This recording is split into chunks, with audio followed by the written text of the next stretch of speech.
자기사는 증시각도기. 안녕하세요. 증시각도기 TV 시청자 여러분, 투자자 여러분, 도기마을 여러분, 청취자 여러분, 얼마나 놀라셨습니까? 드디어 미국 시장에서 투매가 발생했습니다. 네, 기다리던 투매일까요? 투매가 발생했습니다. 묻지마 투매 수준으로 큰 폭으로 떨어졌고요. 떨어진 폭도 매우 가공한 수준의 하락이 나타났습니다. 이성적인 매매라고 하기에는 과도한 흐름이죠. 이성이 탈출하고 감성이 지배하는 시장, 그럴 때 나타났던 매매, 그것을 우리가 일컬어 투매라고 부릅니다. 투매는 기회일까요? 위기일까요? 네, 첫 번째 투매는 동참하고 세 번째 투매는 매수로 대응하라 라는 증시 격언이 있습니다. 두세 번째 이렇게 뒤로 가면, 자, 이번이 첫 번째 투매였을까요? 미국 기준으로 몇 번째 투매였을까요? 네, 그게 조금 헷갈리고 있는데 오늘 여러분들과 함께 집중적으로 이 부분에 대해서 이야기 나눠보도록 하겠습니다. 지수나 이런 것들은 이미 다 보셨을 테니까 한 발 더 깊이 들어가서 이걸 어떻게 보고 어떻게 해석해야 되느냐, 그게 더 중요한 거 아니겠습니까? 자, 빠진 건 빠진 거고, 자, 어떻게 우리가 대응해야 되느냐. 그래서 오늘은 조금 뇌피셜이 들어가는 그런 날이니까 좀 개인적인 의견이 있다라는 점 이해를 해주시고 들어주셨으면 좋겠습니다. 자, 어느 정도로 학살장이었는지 finbiz.com이 잘 보여주고 있습니다. 한번 같이 확인해 보시죠. 자, 네. 근데 에너지는 맞아, 오늘 에너지도 맞지. 에너지도 많이 빠졌고, 자, 보시면 소매, 월마트, 펩시콜라 이런 거, P&G 이런 거 빼고 전멸을 했습니다. 존슨앤존슨 빼고. 이거 오른 거 찾는 게 굉장히 시간이 빠르네요. 몇 개 없어서. 근데 그거보다 빨간색의 강도가 굉장히 강합니다. 아주 빨간색이 밝은 빨간색일수록 많이 빠진 건데요. 네, 빅테크 기업들이 어마무시하게 다 빠졌고요. 아마존이 5%나 빠졌고, 애플 같은 회사가 3.3%가 빠졌습니다. 마이크로소프트 3.6%. 테슬라는 폭락입니다. $800가 깨져서 9%나 빠지는 양상을 보여주었습니다. 반도체 주식들도 뼈도 못 추렸는데요. 엔비디아 9%, AMD가 9%대, 이렇게 정말 미친 듯이 하락을 많이 했습니다. 네. 자, 이거 어떻게 봐야 할까요? S&P가 3.2% 빠지면서 4,000분기한 3,991포인트, 21년도 3월 31일 이후 최저가이고요. 그 다음에 1월 고점 대비 17%가 하락을 했습니다. 나스닥은 지수가, 선진국 지수가 하루에 4.3% 가까이, 4.29% 빠지면서 11,623.25, 고점 대비 28% 하락했습니다. 고점 대비 지수가 28% 하락하면 종목별로는 반토막 난 게 부지기수라는 얘기가 되겠죠. 실제로 그런 흐름들 보여주고 있죠. 우리 엔비디아 이런 것들 보면 반토막 났어요. 네. 러셀 2000도 패닉셀이 나왔습니다. 4.5%나 하락을 했는데요. 이 러셀 2000 폭락에는 붙어있는 소식이 하나가 있습니다. 골드만삭스가 스펙 스폰서 사업에서 철수하겠다라는 소식이 들려왔습니다. 그 이야기 이후 중소형주가 패닉셀이 나오면서 급락했습니다. 네. 나스닥도 많이 빠졌는데 러셀 2000은 훨씬 더 많이 빠진 하락이었습니다. 자, 그래서 52주 신저가가 속출했죠. 물론 지수 자체도 52주 신저가지만 52주 신저가 속출하면서 종목 숫자로는 260개나 52주 신저가를 기록하는 양상을 나타내었습니다. 이게 레피키가 밝힌 바로는 2020년 3월 20일 날 476개 이후 최고치다. 476개 이후 최고치다. 지금 상황이 코로나 이후 가장 심각한 상황이라고 시장이 받아들이고 있는 것이죠. 자, 그러면 코로나 이후의 시장은 어떻게 되었는가? 한번 살펴봐야 되는데, 약간 함정이 있습니다. 이번에는 코로나 때하고 조금 다른 함정이 있어요. 그거에 대해서 파악을 하고 넘어가야 되는데, 아예 먼저 말씀을 드리면, 밸류에이션을 어떻게 할 것인지가 정해지지 않았습니다. 왜냐하면 그때는 금리를 낮게 형성시켜주는 과정이었고, 이번엔 반대로 금리를 올려주고 있는 상황이에요. 금리가 올랐을 때 적정한 멀티플은 몇 배인가, 얼마인가, 이게 지금 컨센이 형성되지, 확정할 수는 없는 거고, 컨센이 형성되어지지 않았습니다. 옛날에 30배도 싸다고 했는데 저금리일 때는 거의 제로금리일 때는 지금은 20배도 비싸 15배 언더로 내려가야 돼 이런 얘기 할 수 있는 거죠. 이 부분이 정해지지 않은 게 지금 시장에서 풀리지 않는 대목입니다. 이 부분이 어떻게 컨센이 형성되는지가 가장 중요하다. 수급 측면에서는 그렇게 말씀드릴 수 있겠고 조금 이따 다시 한번 또 말씀드릴게요. 채권 가격이 강세 전환했습니다. 유가도 큰 폭으로 하락했습니다. 달러만 소폭 강세였다라는 점 빼고는 주식시장 하락이 유독 두드러지는 양상이었습니다. 자, 다시 한번 말씀드릴게요. 채권은 드디어 어제까지의 패닉에서 약간 벗어나는 모습, 뭐 하루짜리일지 모르겠습니다만 채권 패닉셀에서부터 약간 벗어나는 모습 보여주었고요. 유가도 102달러대까지 110달러 근처에서 큰 폭으로 빠졌습니다. 네, 달러 뭐 이 정도면 뭐 그동안의 추세 흐름이었는데 그런데 주식시장이 패닉셀이었다는 거예요. 자, 채권 시장부터 한번 살펴보죠. 10년물이 3.034%입니다. 지금 현재 지난 주말에 끝났었던 그 10년물 국채금리가 3.14였어요. 근데 3.03. 자, 11bp나 빠졌습니다. 금리가 엄청나게 빠진 거고요. 2년물 2.5979%, 지난 주말에 2.73. 이것도 마찬가지예요. 10bp가 훨씬 더 빠졌죠. 네, 많이 빠졌고 30년물 네, 30년물은 3.15, 지난주는 3.23. 네, 이거는 10bp는 안 빠졌지만 꽤나 많이 빠졌고요. 그 다음에 5년물은 2.94하고요. 지난 주말에 3.07. 네, 이것도 꽤 많이 빠졌습니다. 자, 채권 시장 급 안정을 찾아가네요. 가격을.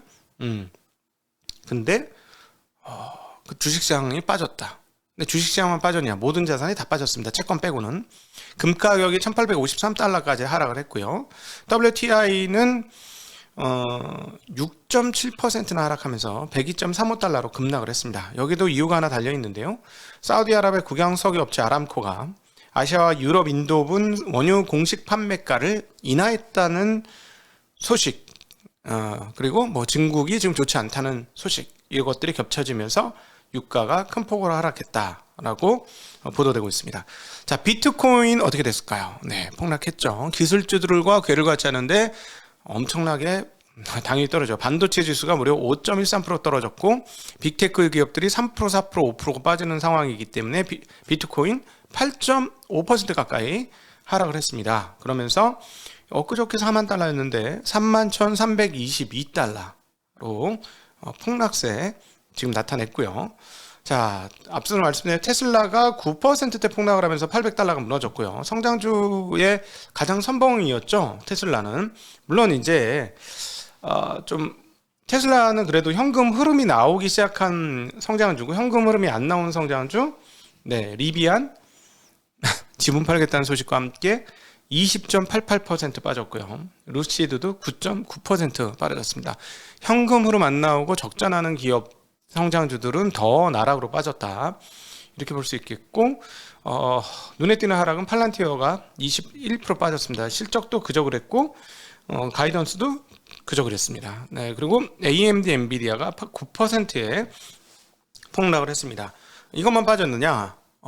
인플레이션 유발자라고 보여지는 원자재 가격도 좀 빠졌습니다. 니켈 7.9%나 빠졌고요. 아연 4.5, 알루미늄 3.13, 팔라디움 2.39% 올랐습니다. 자, 그리고 그동안에 고공행진과 고온에서 떨어질 줄을 몰랐던 곡류들, 옥수수 1.4%, 대두 2.1%, 미국산 소맥이 1.58% 빠지면서 전반적으로 원자재 가격도 모두 빠졌고요. 에너지 가격이 앞서 유가 큰 폭으로 빠졌다고 했는데 가스 값은 무려 12%대 폭락을 하면서 8달러대에서 7.0달러대로 크게 밀리는 모습 보여주었습니다. 아까 그래서 핀비지에서도 보면 오른쪽에 있는 그 에너지 가격들이 상당히 많이 빠진 것들을 확인할 수 있겠습니다. 자, 그러면 이제 다음번에 나올 11일 미국 시간으로 11일 날 나올 CPI가 근원 CPI가 어떻게 될 건가가 되게 중요합니다. 자, 만약에 현재의 이 그 원자재가 하락이 유지가 된다면 이후로 유가 하락하면서 조금 더 떨어진다거나, 그다음에 비철금속, 그다음 공유 뭐 이런 것들이 이제 약간 뭐 하루짜리라서 조금 더 지켜봐야 돼. 특별히 공유는 이게 하방으로 가는다면 근원 CPI가 중요해진다. 근원 CPI가 떨어지는 모습을 보여주면 유가 떨어지는 모습을 보면서 프라이싱 할 것이다. 그렇죠? 인플레이션에 대해서 프라이싱을 할 것이다. 가격을 매길 것이다. 시장에서. 그러니까 유가가 만약에 여기서 $100 밑으로 떨어지는 상황이 오고 근원 CPI가 떨어지면 굉장히 빠른 속도로, 지금 뭐 인플레이션 기대 심리는 좀 꺾이고 있습니다만 그 확실하게 빠르게 꺾일 가능성이 있죠. 자, 그러면 시장의 분위기는 확 반전될 수 있습니다. 네, 확 반전될 수 있는. 그러니까 오늘 그 주식 시장은 이성은 날아가고 감성이 지배한 시장이다라고 얘기할 수밖에 없는 게, 지금 다른 지표들 보면 그동안 시장의 하락을 이끌었던 주요 인자들인 인플레이션 인자, 그리고 그로 인한 금리 인상에 대한 이야기, 이런 것들이 더 강화되지는 않았어요. 그런데 채권 흔들리는 시장을 어제 봤고, 지난 주말에 봤고, 그러다가 이제 주식 시장을 못 견디고 그냥 패대기 치는 장이 왔는데, 이거는 심리가 조금 과도하게 작용을 한 것이 아닌가라고 볼 수밖에 없어 보이네요. 제가 보기에는 그렇습니다. 자, 그것을 우리는 어떻게 확인할 수 있느냐? 시장 그 VIX를 보면 우리가 확인할 수 있습니다. 이거 아주 재미난데요. 자, 일단 먼저 시장 심리도부터 먼저 살펴보고 가죠. 자, 드디어 기다리던 익스트림 피어 구간으로 심리가 들어왔습니다. 25 밑으로 떨어지면서 22로 네, 극단적 공포를 느끼는 단계로 드디어 들어왔습니다. 계속 말씀드렸죠? 자, 극단적인 공포일 때는 그렇게 공포감을 느낄 필요가 없다라는 말씀을 드렸습니다. 익스트림, 양 옆에 익스트림 그리드, 익스트림 피어로 넘어갈 때가 가장 유효성이 높은 지표가 요 지표는 그때 유효성이 좀 생기는데, 자, 그거를 거꾸로 해석하는 게 그 유효성을 제대로 읽는 것이다 라는 말씀을 그 전부터 계속해서 누적적으로 드렸는데, 드디어 익스트림 피어로 왔으니까 자, 오히려 조금 편안한 상태에 들어왔다 라고 말씀드릴 수 있겠고요. 제가 이제 아마 이런 말씀을 드리면 비난의 댓글이라든가 비난의 글들이 굉장히 많아질 거예요. 그것도 바닥 신호예요. 따지고 보면. 왜냐하면 일반인들의 그 공포 심리는 내가 맹수 앞에 도달했어, 나 죽게 생겼어 라고 생각을 하는 본성이 작용을 하게 되는 영역이고요. 뇌가 본성을 작용시킬 건데, 금융시장에서는 그런 인간의 본성을 거슬러서 싸우는 것이 승리하는 비결이다라는 건 금융시장 역사를 통해서 끊임없이 증명되고 있는 부분이기 때문에 우리는 우리의 본성과 싸워야 하는데, 본성을 싸워서 이기기가 매우 어렵다. 지금 미국 같은 시장에서 우리가 보지 않았느냐.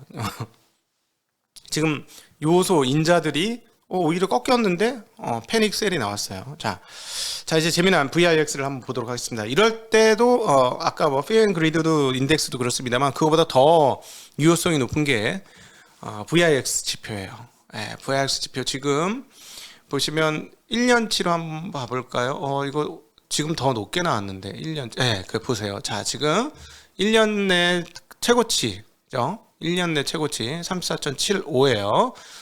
자, 저기 고점 날짜가 오늘이고, 그 다음 그 왼쪽 바로 고점 날짜 한번 확인해 보시죠.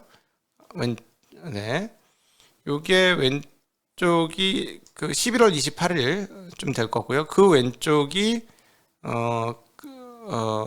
네, 또, 며칠이지? 눈에 잘 안 보이네. 네.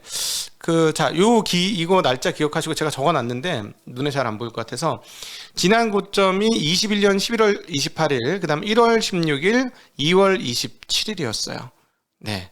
그리고 5년 내로 따져봐도 그 날짜가 몇 개 나오는데, 2020년 10월 1일, 2021년 1월, 그 다음 2020년 3월 1일, 이 5년 내 VIX가 최고치가 나온 거예요. 저 지금 보시면 제일 꼭대기가 2020년 3월 초로 나옵니다. 저 3월 초가 아닐 텐데 3월 초로 나와요. 어쨌든 그 3월 초가 나왔고, 그 다음에 보면 1월 16일, 2월 27일 이렇게 나옵니다. 자, 나스닥 지수를 한번 볼까요?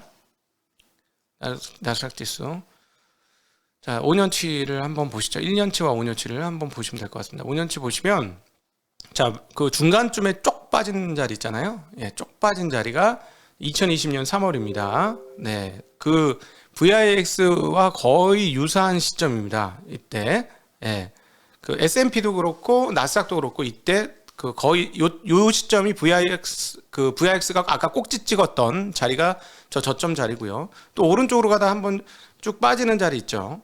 2020년 그 10월 1일 상승 중에 잠깐 빠졌을 때와 그 VIX가 올라갔을 때가 일치하고요. 일치하지 않을 때는 21년도 1월은 VIX가 살짝 고점을 찍었습니다만은 주가는 그대로 그냥 상승하는 흐름들을 보여줬고요. 1년 내로 볼까요? 1년 내로 보면 VIX 1년 내 최고점 찍었던 흐름을 보여줬던 일정이 21년 11월 28일, 1월 16일, 2월 27일인데 21년도 1월 16일은 나스닥의 단기 저점이 나왔던 시점이고 그 다음에 27일 날 VIX가 2월 27일 날 고점을 찍고 나니까 3월 6일 날 나스닥 저점이 나옵니다. 자, 그러면 우리가 VIX를 통해서 배울 수 있는 대목은 뭐냐면 VIX 고점과 지수 저점의 상관은 상관계수라고 표현하죠. 매우 높다. 매우 높다라는 걸 알 수 있겠고 그리고 약간 일치하던가 또는 약간 선행한다. VIX의 고점이 그렇게 볼 수 있습니다. 그러면 여기서 우리가 유추해 볼 수 있는 대목은 뭐냐면 VIX 고점이 더 올라갈 수도 있죠. 더 올라갈 수도 있는데 어쨌든 VIX 고점이면 지수 저점과 유사한 시점이고 또는 선행적으로 VIX가 고점을 찍으니까 지금부터 얼마 안짝의 지수 저점은 나온다 라고 보는 게 지난 5년간의 흐름이었고 그건 뭐 5년 아니더라도 VIX하고 비교해 보면 거의 이게 일치할 거예요. 일치 안 할 수가 없어요. 제가 보기에는. 네. 그래서 지금 VIX가 여기서 추가로 더 올라갈 수 있습니다. 분명히 그건 있습니다만 어쨌든 VIX가 만약에 꺾인다면 그때가 이제 거의 저점 부근에 온 것이다 라고 이야기하시면 생각하셔도 데이터상으로는 데이터 디펜던시 하면 뭐 크게 틀리지 않을 것 같다 라고 생각합니다. 자, 그런데 이건 오케이. 자, 뭐 틈에 났고 저점 부근인 것 같고 미국이 VIX 고점 찍고 하는 거 보니까 그래 뭐 여러 가지 정황상 저점 근처인 것 같은데 그 다음에 문제가 하나 더 있어요. 미국 시장은 계속 고민하고 있었던 부분은 뭐냐면 자, 이제 금리가 그 2020년 금리가 떨어지고 있는 상황과 제로 금리를 향해 가는 상황과 지금 금리가 계속 올라가서 중립금리 또는 그 이상으로 올라가야 하고 하는 이 상황에서의 달라지는 부분은 뭐냐면 시장에 참여하는 참여자들이 도대체 주식시장의 컨센을 어떻게 할 것이냐, 주식시장의 소위 말하는 멀티플을 얼마를 줄 것이냐, 이게 정해지지 않았다는 겁니다. 예, 네, 이게 정해지지 않았다는 거예요. 자, 금리가 낮을 때, 제로금리일 때는 성장주들에 대해서 멀티플을 30배 주고 40배 주고 50배 줘도 용납이 돼요. 근데 금리가 올라가서 비용 측면이 올라왔잖아요. 비용이 올라와서 이거 본전 생각나는데 이런 상황에서 과연 멀티플을 얼마를 줄 것이냐, 이거는 지금 답이 정해진 게 아닙니다. 시장에서 시간이 지나면서 갑자기 20배 30배도 싸 이러던 게 20배는 무슨 미쳤어, 너무 비싸, 더 낮아져야 돼, 이렇게 생각한다면 어떻게 될까요? 근데 여기에 대해서 이제 이야기들이 조금씩 나오네요. 연합인포메이스에서 이야기를 전하는데 인터랙티브 브로커스의 토마스 피터피라는 사람이 S&P 지수의 적정가는 12개월 주당 순이익의 15배에서 16배 수준이다. 이는 3,510에서 3,744이다. 이런 얘기를 했습니다. 지금 3,900이죠. 이게 어떻게 형성되는지가 문제인 것 같고요. 자, 그리고 시장의 지금 핵심적인 포인트를 몇 개 말씀드릴게요. 자, 우리 데이터 디펜던스 해야 되니까 제가 이제 시장을 쭉 분석을 해서 그동안에 시장을 분석해서 핵심적 상황이 지금 뭐냐. 거시경제 측면에서는 미국 경제 성장률이 유지될 것인지 여부, 그게 제일 중요합니다. 미국 시장 기준으로 봤을 때는 지금 이거에 대한 논란이 있는 거죠. 연준은 경제 성장률을 유지할 것이다. 그리고 경제는 매우 탄탄하다. 그래서 연착륙이 가능하다라고 하는 것이고, 채권 쪽에 계신 분들은 뭐라고 얘기합니까? 채권 쪽에 계신 분들은 계속 제가 말씀드렸죠. 그동안 오랫동안 한 1년 말씀드렸으니까 채권 보유자들은 대체적으로 채권 금리 편향적인 성향을 갖고 있기 때문에 인플레이션을 굉장히 싫어하고요. 그 다음에 경기가 하방되면 자기들한테 좋은 거야. 주식시장 올라가는 거랑 똑같이. 그러니까 약간 그런 측면으로 보는 경향이 있잖아요. 그러니까 그쪽은 성장률 무조건 꺾인다고 봐요. 금리 올리면. 그리고 인플레이션 이 정도로는 못 잡는다고 보고. 그리고 연준은 오해하고 있다고 생각합니다. 그쪽은. 연준은 자기는 자신 있다고 얘기해요. 연착률이. 자, 누가 맞을까요? 그거는 미국의 경기가 얘기해 줄 겁니다. 근데 그거는 몰라. 아직 도래하지 않은 미래잖아요. 응? 와봐야 아는 거예요. 변동성이 있을 수 있고. 그다음 또 하나. 자, 그거는 이제 그래요. 그다음에 이제 핵심은 뭐냐면 연준이 얘기한 건 뭐냐면 수요 쪽의 압력이 강하니까 그 고용과 임금 인상의 그 요소가 굉장히 강하니까 이거는 수요 쪽 인플레이션이다. 이건 우리가 꺾을 수 있다. 자신 있다. 그래서 우린 금리 올려서 이걸 꺾어내겠다라는 건데 오늘도 연준 총재 한 명이 얘기를 했습니다만 해결되지 않는 한 가지 공급망 적체 문제는 어떻게 할 것이냐. 제가 보기에는 공급 쪽 인플레이션은 지금 제어가 불가능합니다. 자, 이 부분이 어떻게 될 것인지가 열려 있는 상황입니다. 예. 이거 열려 있다고 표현 드리는 이유는 앞서 제가 그 인플레이션 인자들이 꺾였다 그랬잖아요. 유가가 만약에 꺾여서 예를 들어 $80 대까지 쭉 떨어지거나 또는 갑자기 전쟁이 어느 날 끝나버렸어요. 우리가 알 수 없는 어느 시점에서 그냥 끝나버렸어. 자, 그러면 어떻게 될까요? 당장 곡물이 공급이 안 돼서 공급망 적체가 당장 해소될 것 같지는 않습니다. 그럼에도 불구하고 기대는 어떻게 되나요? 아, 이제는 끝났구나. 그러면 공급망 적체의 문제들이 일부 해소되겠구나. 이런 생각을 하면서 미래의 기대를 땡겨오면서 시장의 가격을 정하겠죠? 네. 지금 이 부분의 핵심입니다. 경기가 어떻게 될 것이냐의 지금 논란, 연준은 긍정적으로 보고 채권주의자들은 긍정적으로 보지 않는 이 상황들이 정말 어떻게 갈 것인지는 가봐야 한다는 거. 그다음에 수요 측면에서는 금리 정책으로 그 수요를 꺾을 것이라는 점. 그러나 전혀 지금 알 수 없는 거는 공급망 적체의 이 공급망 인플레이션 요소가 어떻게 될 것인지는 지금 누구도 모른다는 점. 이게 어떻게 되느냐에 따라서 시장 방향성이 결정될 것이다 라는 거, 우리가 충분히 그건 상식적으로 접근이 가능한 상황이다 이렇게 말씀드릴 수 있겠고요. 자, 이제 연준 총재들 발언을 한번 들어보죠. 김성수 애널이 정리한 자료로 여러분들에게 전달드리도록 하겠습니다. 토마스 바킨 리치먼드 연은 총재가 향후 정책 경로에 있어 정해진 것은 아무것도 없다. 모든 옵션이 고려 상황이다. 지금 긴축 속도는 상당히 빠른 수준이다. 네, 상당히 빠른 수준이다. pretty accelerated라고 표현했습니다. 물가는 높고 수요도 강하다. 빠른 속도 기준금리 인상을 지지하는 요인이다라고 토마스 바킨 리치먼드 연은 총재 얘기했고요. 라파엘 보스틱 애틀란타 연은 총재는 기준금리 최대 인상폭 50bp로 충분하다. 이것만으로도 상당히 공격적이다. 현 수준의 정책 페이스를 유지하는 것이 적절하다. 중립금리는 2.0에서 2.5%로 추정하며 이 수준까지 기준금리는 끌어올리는 것이 맞다. 물가가 안정되는 수준까지 추가적인 50bp 인상이 가능하고 두 번이 될 수도 그 이상이 될 수도 있다라고 이야기했습니다. 그러면서 그 다르게 번역된 거는 우리는 여러 번 아마도 두 번 혹은 세 번 50bp를 움직일 것이며 이후 잠시 멈춰서 경제가 어떻게 반응하는지 인플레이션이 우리의 목표치인 2%에 가까워지는지 등을 지켜봐야 한다라는 얘기를 했습니다. 닐 카스카리 미니애폴리스 연은 총재는 물가의 2% 복귀는 자신 있지만 복귀하는 시간 동안 얼마나 많은 비용이 초래할지는 알 수 없음. 확실히 알 수 없습니다. 이건 뭐냐면 금리를 세게 올려서 경기를 꺾이는 비용을 얼마나 줘야 될지는 모르겠다라는 얘기를 하신 걸로 보고요. 물가 상승과 이로 인한 기준금리 인상, 모기지 비용 상승은 저소득층에게 상대적으로 큰 피해를 입힐 것. 그래도 일단 물가를 잡는 것이 가장 중요. 일부 물가 지표는 예상보다 완화적인 수준이고 물가의 고점 통과를 예상해 볼 수 있는 부분이다라고 얘기했고요. 인플레이션 완화를 위해서 우리가 짊어져야 하는 부담의 정도와 공급 측면에서 얼마나 도움을 받을 수 있을지에는 자신이 없다. 이게 저는 아주 솔직한 얘기인 것 같아요. 공급 측면은 지금 연준도 몰라요.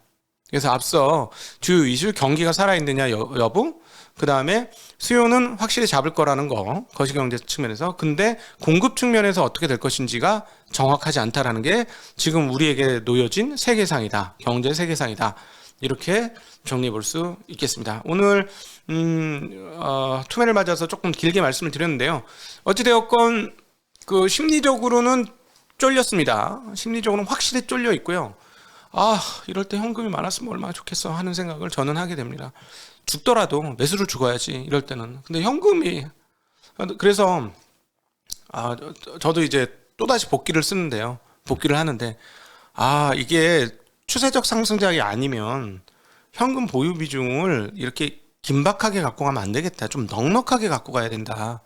이런 찬스가 지금 몇 번째 오고 있는데 1월 달에도 그랬죠. 작년 11월 달에도 그랬죠. 이번 2월 달에도 한번 폭락했었는데 4월 달 상당히 좋았다. 5월 달에 다시 왔거든요, 지금. 이거는 저점에서 잘 사주고 조금 현금을 다시 늘리고 이 작업만 잘해줬으면 박스예요, 일종의. 아주 좋은 장인데 이걸 놓치게 되어서 저는 지금 현금이 너무 없어서 저 자신을 지금 책망하는 그런 시점이 되겠습니다. 저는 저의 태도는 상황은 그렇습니다. 네, 자, 여러분과 함께하는 짧은 시간이지만 질의응답으로 넘어가도록 하겠습니다. 감사합니다. 안녕.